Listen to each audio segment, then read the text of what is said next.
Kemarin ada yang menanyakan, Pak, supaya kotoran puyuh tidak bau itu gimana, Pak? Mengatasi bau, mengatasi kotoran puyuh yang bau. Itu gimana, Pak? Selamat pagi. Assalamualaikum warahmatullahi wabarakatuh. Selamat pagi. Selamat menjalankan ibadah puasa, guys. Kita pagi-pagi biasa rutinitas kita pembersihan hari ini, kawan. Jadi kunci keberhasilan diantaranya ya menjaga kebersihan, kawan. Apalagi kalau cuaca ekstrim, cuaca hujan terus, lembab. Ini yang bahaya, kawan. Bahayanya apa ya? Seperti jamur, terus kemudian virus, bakteri itu berkembangnya cepat, kawan. Kalau ya musimnya dingin, itu musimnya hujan. Jadi semuanya perlu dijaga, kawan. Dimulai dari mana dulu? Ini gerobaknya kita putar dulu. Tidak ada kamera, jadi di sini kita kameranya kita sendiri, guys. Tukang kameranya lagi libur pokoknya. Untuk rekan-rekanku, terima kasih semuanya yang ada di mana kemarin. Sumbar masuk. Dari Kalimantan Timur juga masuk. Papua, halo, apa kabarnya? Di mana kemarin? Manokwari. Nah, terus di Sumbar, di Payakumbuh, ya terima kasih. Halo yang rekan-rekan yang di Rokan Hulu, di Riau juga sudah masuk, terima kasih. Yang di Lampung, Pesawaran, terima kasih juga sudah mulai masuk. Semuanya sudah masuk. Kemudian yang di Jawa Timur, Jawa Tengah, Madura, halo, apa kabarnya? Madura sering kali masuk, terima kasih juga. Kemudian yang di Pakuhaji, Tangerang, Banten, Teluk Naga. Kemudian di mana kemarin ya?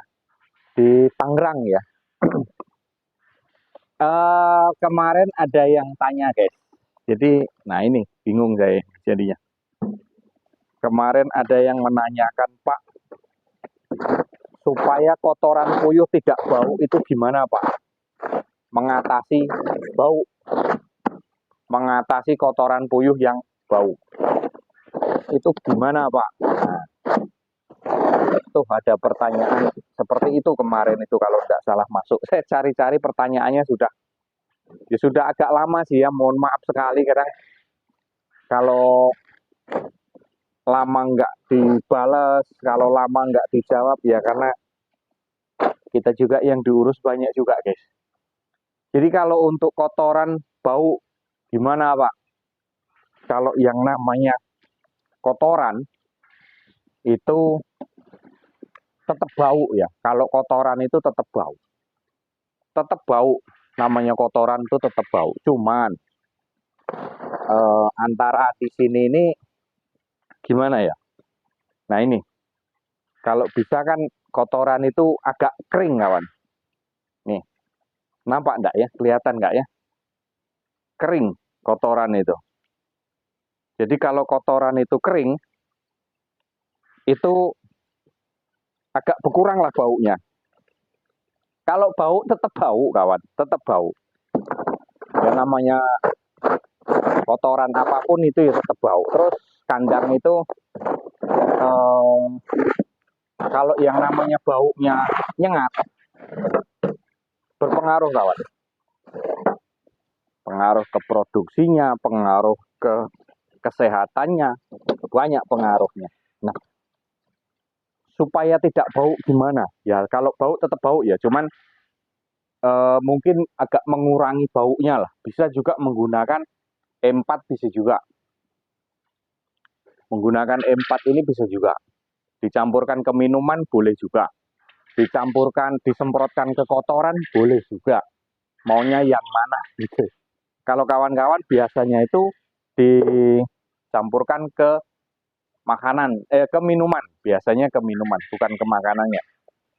Nah, kalau untuk mengurangi bau, mungkin ya ini pengalaman ya, pengalaman saya ya. Saya berbagi pengalaman saja, berbagi apa namanya, yang pernah saya jalani gitu.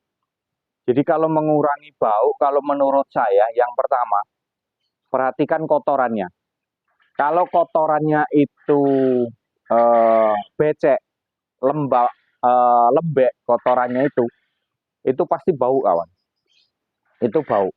Nah penyebabnya apa? Biasanya itu menurut pengalaman saya, menurut pengalaman saya, dipicu dari protein ketinggian bisa juga. Proteinnya di atas 20 bisa juga kotorannya agak benyek. Seperti juga saya survei ke kandang kawan-kawan juga, ada juga yang kotorannya itu nggak begitu banyak karena dia nurunkan protein. Nah, proteinnya dijadikan itu sekitar 19 atau 18 dicampuri dedak. Nah, itu ada juga sebagian yang kayak gitu. Terus kemudian menghindari supaya tidak banyak, ada juga yang dicampur dengan sekam. Mungkin sekam padi atau mungkin bekas serbuk-serbuk yang untuk sugu kayu itu bisa juga. Terus kemudian populasi satu kandang kebanyakan bisa juga menyebabkan kotorannya itu eh, lembek, kotorannya itu berair, kotorannya itu becek ya. Kalau namanya kotorannya berair itu biasanya memang wow bukan main. Nah itu bisa juga penyebab-penyebabnya itu. Banyak ceritanya kalau untuk penyebabnya. Bisa juga dari sirkulasi udaranya. Itu bisa juga ruangan terlalu tertutup. Sehingganya apa? Panas, pengap. Nah itu bisa juga dari situ. Banyak penyebabnya. Yang pertama mungkin dari protein.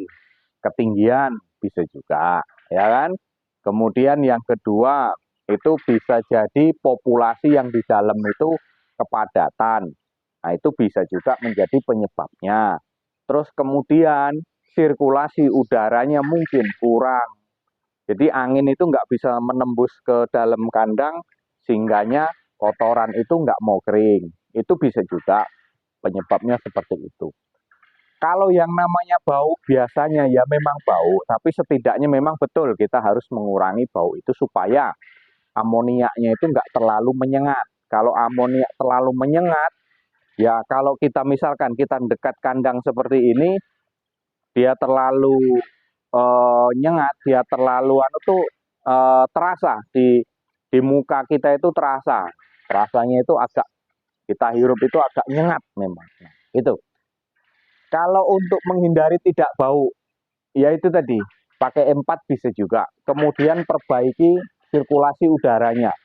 Mana tahu memang dari sirkulasi udara sehingga udara tidak dapat masuk, terus kemudian dia kotorannya tidak kering. Kalau saya memang Pak belakangnya itu langsung Pak itu. Saya pakai kawat di belakangnya semuanya sampai ke sana. Kemudian ini atapnya memang saya tinggikan, ya kan? Atapnya saya tinggikan. Nah, itu di situ saya menggunakan apa namanya seng yang transparan, jadi biar ada cahaya yang masuk. Jadi kalau kandang saya memang seperti itu Pak. Tuh sirkulasi udaranya seperti itu, ya kan? Nah, ini di samping sini penetasan semuanya ini lagi jalan dan juga di samping sana itu ya kalau malam kita tutup, kalau siang kita buka seperti itu, ya kan?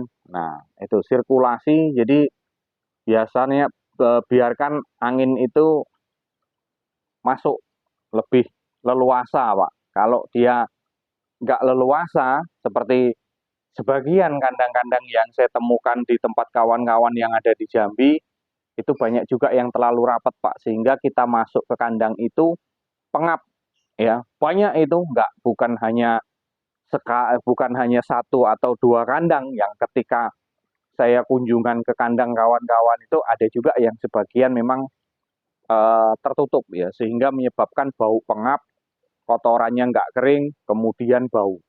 Nah, kalau untuk mengurangi, yaitu tadi coba kita menggunakan empat dulu, kayak mana reaksinya nanti. terus kemudian coba sirkulasi udaranya gimana, terus kemudian populasi yang ada di dalam kandang itu bagaimana, ataukah dia kebanyakan ataukah enggak. Nah, terus kita perhatikan memang dari kotorannya. Dari kotorannya, Pak. Kalau kotorannya kering, nah ini kering nih. Ini kering, kalau kotorannya kering, saya yakin nggak sebegitu bau lah. Ya kan, kalau kotorannya kering itu nggak terlalu bau. Tapi kalau kotorannya basah, macam kayak kolam renang dibuat, itu bau, Pak. Pasti itu.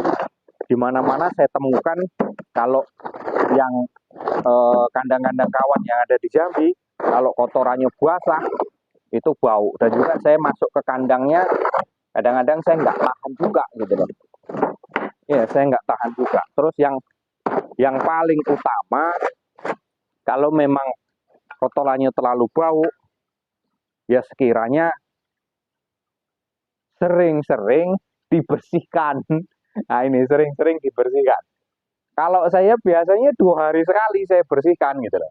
Makanya kadang-kadang saya nggak tahu ya hari ini nih ada kawan nggak yang mau datang ke sini yang belajar yang sambil nengok-nengok itu kan biasanya tidak terduga. Makanya demi menghindari itu supaya kandang nyaman, puyuh nyaman, kita nyaman, makanya sering Pak saya kandang ini saya bersihkan. Nah ini kering nih kotorannya nih. Nah kalau kering kan dia kan dari bunyi sentong semen ini kan kelihatan Pak kalau dia kering itu. Nah gitu kawan. Jadi kalau untuk menghindari apa namanya supaya tidak bau ya tetap bau tapi ngurangi. Coba kita pakai 4. Selain itu juga perhatikan dari kotorannya, ataukah populasi kebanyakan, ataukah memang protein kebanyakan, ataukah memang sirkulasi udara kita kurang mencukupi, ya kan? Ataukah memang mungkin atap kandang kita terlalu dekat dengan kandang, nah itu bisa juga kejadiannya seperti itu. Itu yang saya temukan kadang-kadang di tempat kawan-kawan. Saya juga dulu seperti itu, Pak. Saya juga seperti itu. Kandang saya sempit, pengap, sirkulasi udara kurang masuk, akhirnya di dalam itu kita nggak nyaman. Nah, setelah itu kita rubah, kita rombak seperti ini, alhamdulillah kita nyaman. Oke, guys, mungkin hanya itu tadi kita berbagi pengalaman saja. Jadi biar terkesan saya tidak menggurui, kita sama-sama belajar di sini. Ya, kalau memang pendapat saya itu boleh dikatakan bisa diambil, bisa diterapkan, ya silahkan, monggo. Kalau memang enggak, ya enggak masalah saya, enggak masalah. Kita boleh belajar dari referensi yang lain, dari sumber-sumber yang lain. Mungkin dari kita main ke tempat kawan, ya kan. Makanya di konten-konten saya ini, saya usahakan saya harus sering ke kandang kawan, supaya kita ada perbandingan di situ, supaya kita ada pengalaman yang bisa kita ambil dari situ, supaya kita juga nambah pengalaman. Oh, berarti begini, begini, begini, begini. Karena apa?